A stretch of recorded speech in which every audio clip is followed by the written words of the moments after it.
அனைவருக்கும் வணக்கம். நான் பிரபாகர், ஜோதிடர். ஓம் சிவாய நமக. சிவசக்தி திருச்சிற்றம்பலம்.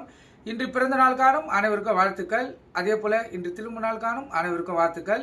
இறைவனுடைய அருள் பரிபூர்ணமாக உங்களுக்கு கிடைக்கட்டும். உங்களுடைய மனம் எதை எண்ணி ஆசைப்படுகிறதோ அந்த ஆசை நிறைவேறட்டும் என்று எம்பெருமான் சிவபெருமானிடம் அடியன் வேண்டிக் கொள்கிறேன்.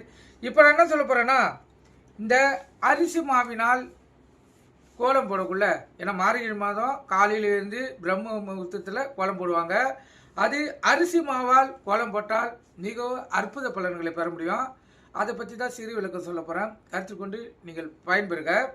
இப்போ பச்சரிசி மாவு இடித்து அதில் கோலம் போடும்போது நம்மளுடைய தாராள குணம் வெளிப்படும்.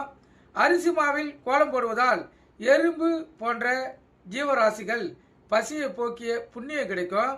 அதாவது தானம் தர்மம் செய்வது போன்றது. அதனால் கோலமிடுவதால் என்பது ஒரு சடங்கு சமுதாயம் கிடையாது. நம்முடைய வீட்டை நல்ல முறையில் அலங்கரித்தல், வரவேற்றல் மற்றும் உபசரிக்க குணம் மேலும் மங்களகரமாக இருக்கிறது என்பதற்காகவும் போடப்படுகிறது. வீட்டுக்கு மின் கோலம் போடுவது தானம் தர்மத்தையும் குறிக்கிறது. அரிசி மாவில் கோலம் போடும்போது அதன் வெண்மை நிறம் பிரம்மாவை சுற்றிலும் இடும் காவி நிறம் சிவபெருமானையும் குறிக்கும். கோலத்தின் நடுவில் சாணம் வைத்து பூசணிப்பு வைத்து கோலம் போடும்போது மகாலட்சுமி மனம் மகிழ்ந்து வருவாங்க.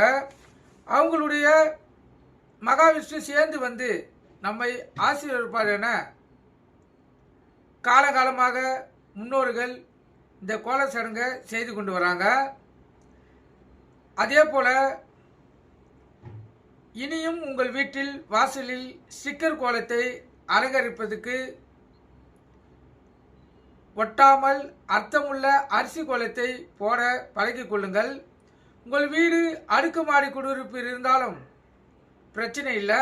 உங்கள் வீட்டில் முன் இருக்கும் சிறிய வாசலில் சிறிய கோலமிட்டு அனுதினமும் உடலை ஆரோக்கியமாக வைத்துக் கொள்ளுங்கள். ஏன்னா அடுக்குமாடி குடியிருந்தா வாசலில் தான் போடணும் இல்லை. ஏன்னா அவங்களாம் வந்து ஆளை வைத்து பொதுவாக கோலம் போட்டுருவாங்க. மாதத்துக்கு அவங்களுக்கு கோலம் போடுறதுக்கு அவங்களுக்கு கூலியும் கொடுத்துருவாங்க. நீங்கள் உங்கள் வீட்டு எதிர்க்கே வாசகாலுக்கு பக்கத்திலேயே சிறிதாக கோலம் போட்டுக்கலாம். ஏன்னா கோலம் போட்டால் உள்ளத்திலையும் இல்லத்திலையும் மகிழ்ச்சி ஏற்பட்டு நிம்மதியான வாழ்க்கையை பெற முடியும். நீங்கள் கருத்து கொண்டு பயன்பெறுங்க. நன்றி, வணக்கம். வாழ்க வளமுடன்.